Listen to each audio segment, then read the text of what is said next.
you were a photographer at the first UCLA, or was it the first two UCLA folk festivals in 1963 and 1964? Well, the 63 event I attended, but I didn't do much. By 64, I had made a lot of friends, and I participated in some of their workshops. And but I also brought along a couple of Leica cameras, and I was busy photographing everybody I could. Yeah, because I was still learning about the music, and I wanted to document whatever I encountered. And photography was something that I was interested in. Yeah, well, I mean, that's just a time capsule, you know. It's just incredible pictures, and it's really an enormous contribution to the, you know, general knowledge bank in the bluegrass. All festivals are very well documented in pictures. And the same year, that 1963 seemed to have been a big year for folk music, as they were referring to, which was a kind of a broad category. Well, so we had the Monterey Festival and the Berkeley, and what else? Well, absolutely, it was. I'm sure it was a big year back east as well. But by 1963, I was interested in the music earlier, but I found a guitar, an old Martin, that one of my sisters had tried to play and given up on it up in our attic, and I had it fixed up a little bit, and I started trying to learn to play guitar as my Swiss sense of practicality. You know, somebody ought to learn to play this thing. Yeah. But the only teacher I ran across in Santa Barbara, which is where I was attending UCSB, was at that time a jazz guitar player who was the curator of invertebrate zoology at the Santa Barbara Natural History Museum. Sounds like an interesting character. And he was. His name was Nelson Baker, and he played, his favorite was playing jazz, and his main instrument was a large Gibson archtop with 3 sets of pickups and so on. And I had an old 39 Martin 0017 guitar. I was not interested in electric instruments at that time, and but he tried to show me how making chords and so on.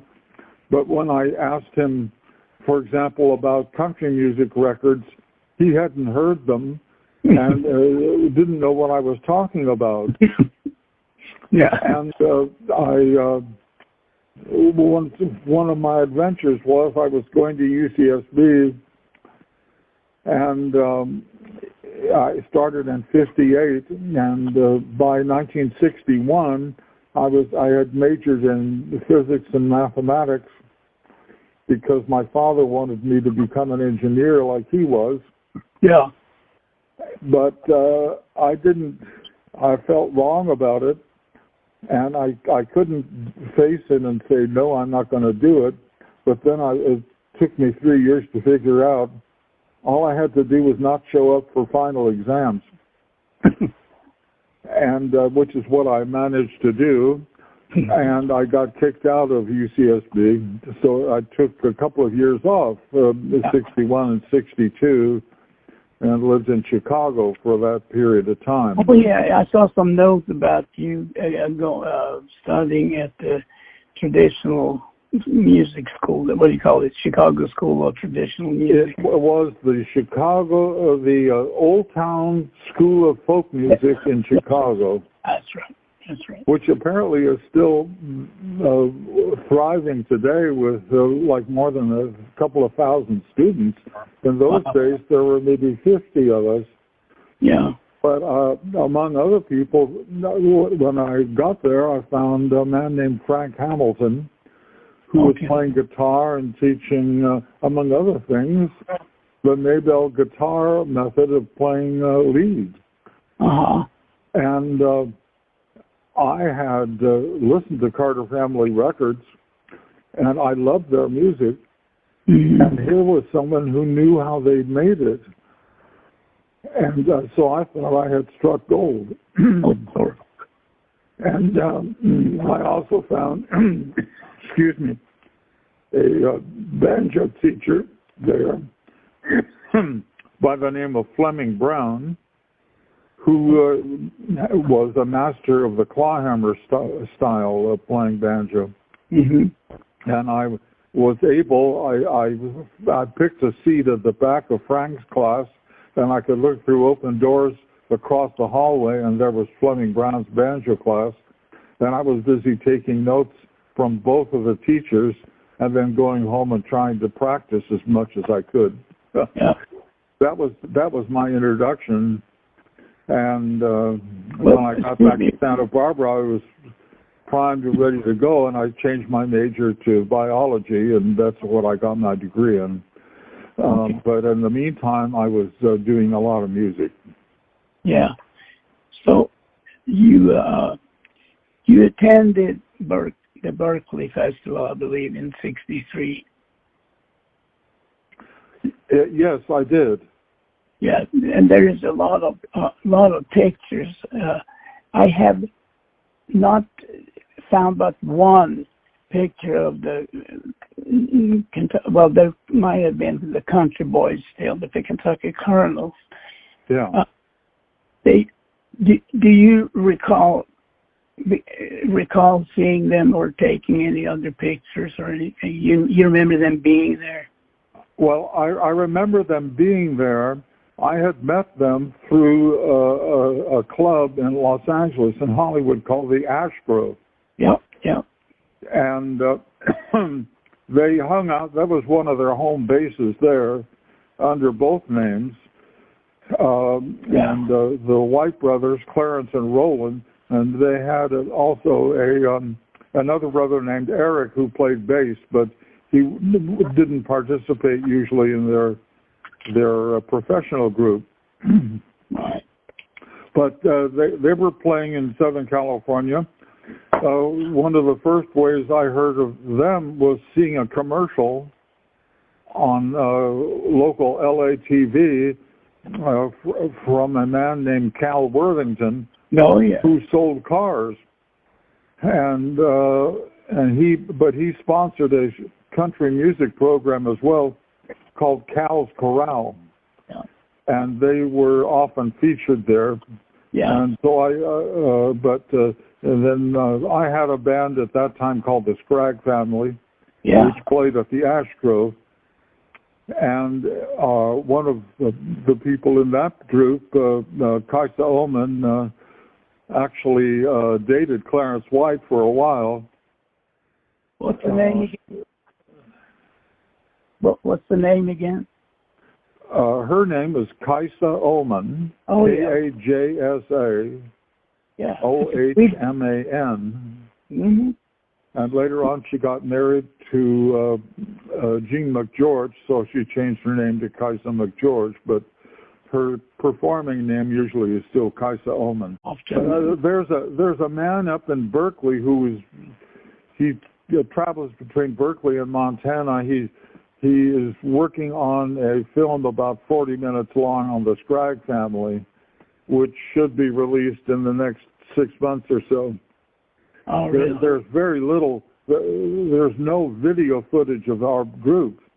In those days, people with video cameras were hard to find. Oh, yeah. But there are a lot of recordings, and which I maintained, and we're using that to sort of tell the story of the Scraggs. But we played at the Ash Grove, and we interacted with the Kentucky Colonels there, certainly, and a lot of other people. There was a man at the Ash Grove when we were first down there by the name of Maine Smith. Right. And he was the one who wrote his master's thesis at the University of Indiana, Bloomington, the scholastic treatment of bluegrass music. Yeah. And he was a musician himself, and he was running the lights and sound night times at the Ash Grove. Oh, okay. And he encountered me, and we became friends very quickly. And since I was sleeping in my car, or sometimes I would sleep at Ed Pearl's house. Yeah. Well, because when you played at the Ash Grove, you usually played a week or 2 weeks at a time. Right. So I needed a place to stay, and Maine said, "Come and hang out on my couch." Yeah. And I said, "That's great." We got to know each other, and Maine introduced me to a whole community of people who were living in West LA, Venice, Santa Monica. People like Al Wilson, who a harp and guitar player, who later helped form Canned Heat. Yep. And Scott Hambley, I think you might have heard his name, and a lot of people from the Berkeley area too, because that's where Maine's family hung out. Okay. And that's how I got up to the Berkeley Festival in '63. And I ran into Charles Seeger, who was at that time professor of ethnomusicology up there. Yeah. Pete Seeger's father, Charles. Yeah. And then later I met his half brother, Mike. The Seeger family, they were all musical in one way or another, and when Roland's wife was in the Army, I know several people filled in. I know I have some recordings of Scott Hambley and Mike Seeger both playing mandolin at the Ash Grove with the Colonels.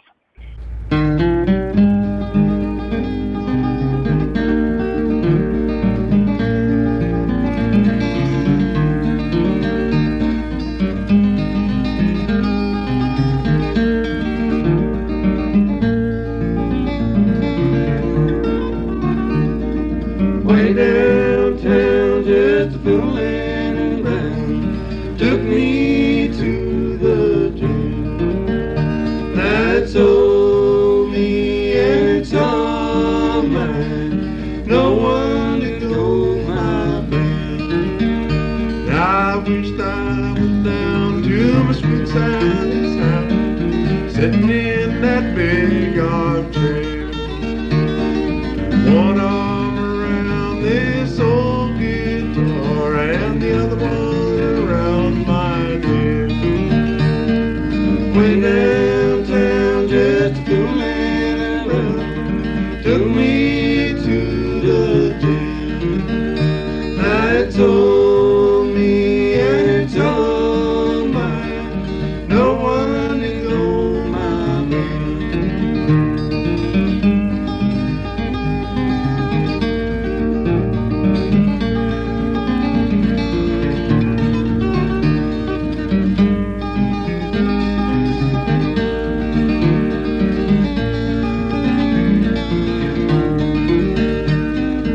One old shirt is about all I've got, and $1 is all I crave.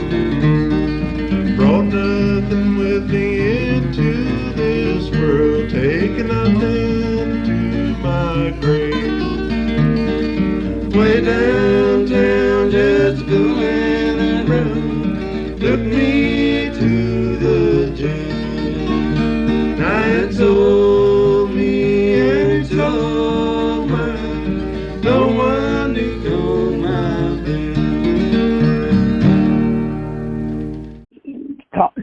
Speaking of Scottish Feldmann, so he has been one of my favorite musicians for a long time, you know, and there's not a whole lot of eyewitness accounts.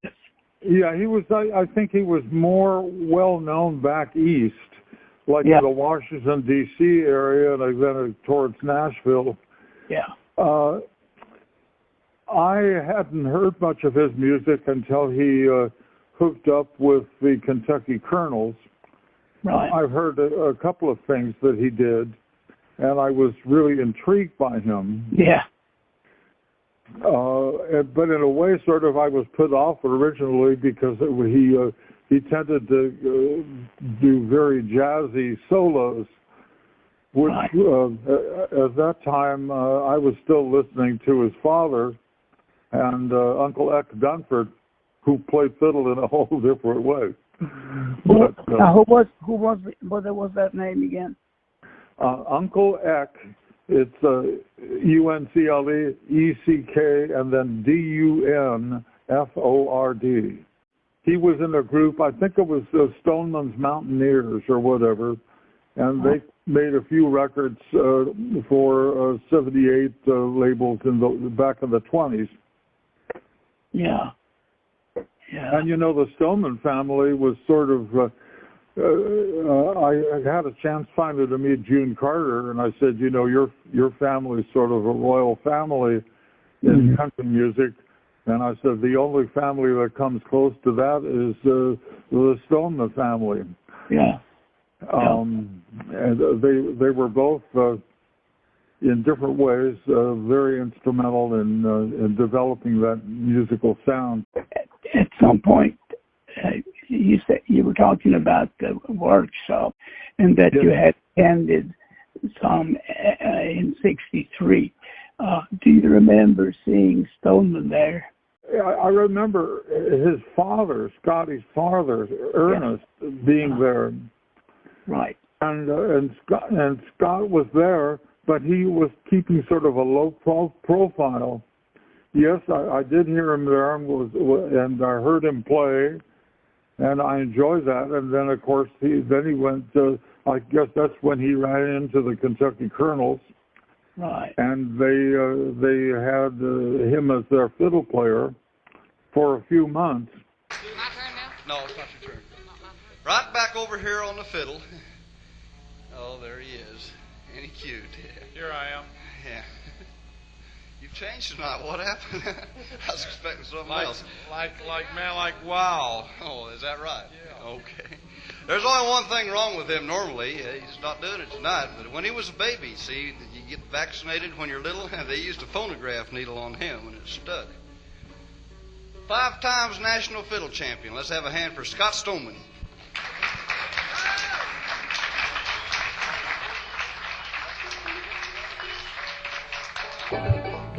All righty. We're going to dig way back into the old bluegrass numbers here right now and bring Clarence and Roland up here to sing one for you. Little thing called I'm Just a Used to Be to You.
unfortunately, Scott had an alcohol problem.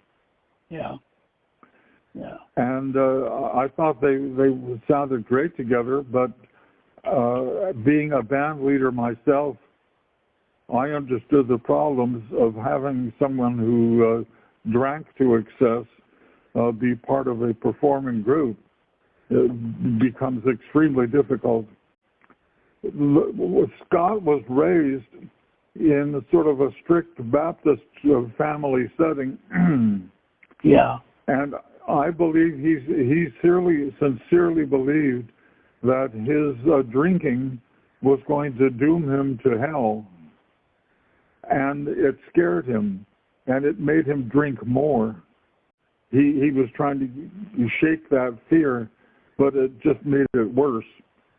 And by the time that the colonels let him go, Ed Pearl, the owner of the Astros, came to me and said, Scott's been fired. Would you help him get back to Washington, D.C.? I'm going to offer him a couple of weeks' worth of jobs.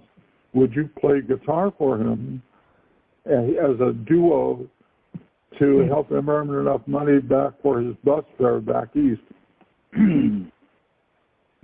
And I said okay, and it was an interesting 2 weeks, and I use that term in the sense of the Chinese curse, may your life be interesting. Yeah.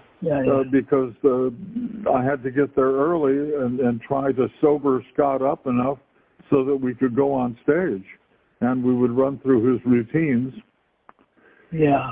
He taught me a lot about backup guitar for his fiddling. Yeah. And I got to really appreciate his inventiveness and his genius about it. Yeah. But at the same time, it was work, trying to make a tolerable show out of what Scott was doing. Yeah. That was an interesting time. And the problem is some fans of Scott would come by and offer him drinks. Yeah. And I just would put my head in my hands sometimes, trying to keep him from imbibing so much that he couldn't perform. Yeah. But he would do things on stage that I couldn't believe. I mean, for one thing, when he started into a show, he was already perspiring a lot, and he put every ounce of energy in his body into playing that fiddle. Yeah. And as some people have said, he was able to play triple stops as well as double stops. Yeah. Just by adding pressure to the bow. And he did things that I really find hard to believe, but I was there. I watched him do it. Yeah. Yeah. And he was in a way like Doug Kershaw. He used up a lot of hair on his bow every night by breaking bowstrings. But then he would do things like, he had a love-hate relationship with the whole show business thing. He would tell me, there are a lot of fiddle players out there that can play as good as me, but I know how to make people think they're hearing more than what they're actually hearing. Yeah. He said, there are people that I've defeated in fiddle contests that were better than me, but I knew how to get all the audience on my side. Mm-hmm. And sometimes he would play this magnificent thing, and then he would walk up to the microphone and very quickly say, "Fuck you very much, ladies and gentlemen." And people, some got it, some didn't. Yeah. Well, in Ronnie Stone, his sister, writes in her memoirs about how she felt about Scotty going with the Colonels. She was very unhappy with that because Although, yeah, there was, among other things, there was this cultural divide between what the Kentucky Colonels, who lived in L.A., and the Stonemans, who were really from a country background in Virginia, Washington, D.C. yeah, So there was quite a leap going from one culture to another. Absolutely. That's a huge difference. They're two different. As both of us know, making the cultural switch from a European-based society to American societies. For example, I came here the first time in 1981 and spent, I think it was 7 weeks in rural Virginia around Roanoke and into East Tennessee. A couple of years later, I received a scholarship, and I studied at the UCLA at the Linguistics Institute in 1983, and I was just stunned by the cultural differences. It's like different countries almost, or different worlds or whatever. So Scott would play his fiddle, and would he sing? He is a great singer. Yes, he would sing from time to time. Absolutely. Yeah. And there's a recording of Scott doing a song called "Guilty." I think it was released on Starday Records. Okay. And it's a great picture of him and his fear of alcohol sending him to hell. It's like a confession song or something. Yeah. I don't remember much about it. I have it somewhere in my collection, but I haven't listened to it in years. But it's a great summing up of his personality. Yeah. He could have been a country star with his singing. I mean, it wasn't it for his alcoholism and his background, and he could really have had a great career. I think he could have, and I've talked with my wife Francine about this, and her father worked as an agent in Hollywood and with big stars from TV shows, and he encountered the similar conditions among his clients who just couldn't leave a bottle alone or had a gambling problem and so on, and they just worked against their own interests. And I can really sympathize for people who are caught in this terrible equal opportunity killer. So, you remember where Scotty lived?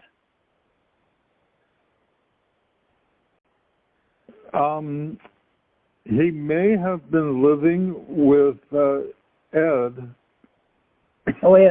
who had a couple of houses. He had a house in West Los Angeles, and he had another house along the Malibu coast, about 25 minutes north of where the Ash Grove was on Melrose. If we go back to Scotty's, did you see any of his old bandmates come out to these shows? Well, I got to know Clarence and Roland and Billy Ray Latham, who they played banjo for the Colonels, Sure. and Roger Bush. Yeah. And we were friends. We all sort of worked out of the Ash Grove. Yeah. And but me living, I got to the Ash Grove for stretches of 1 or 2 weeks. Then I would go up to Santa Barbara or go down to San Diego to play music there. Yeah. And I was still working at UCSB, so I had to stay close up here. Right. Yeah. So, of course, I ran into people like that. But a lot of these acquaintances were sort of long range, good to see you sort of things. Right. And there is still Barry Hansen, who hung out in the Venice area and was friends with Maine Smith and other people I knew there, who later had the radio show as Dr. Demento. Oh. And Barry rode around on a Lambretta motor scooter, which you might be familiar with. And on the back of it was a wooden box that was just the right size to put stacks of 78 RPM records in. And he would go to downtown L.A., to the black areas of the town, and look in junk stores for old blues records. And he had an apartment in Venice. It was like 2 or 3 rooms anyway. But his bedroom and his living room and even his kitchen were filled with shelves with records, nothing but records. I looked under his bed, stacks of records. I opened his ice box, and he had a stack of 78s in there. He was really something, and he's still alive and functioning well. And that is sort of the hidden treasure of this music, is the people that make it.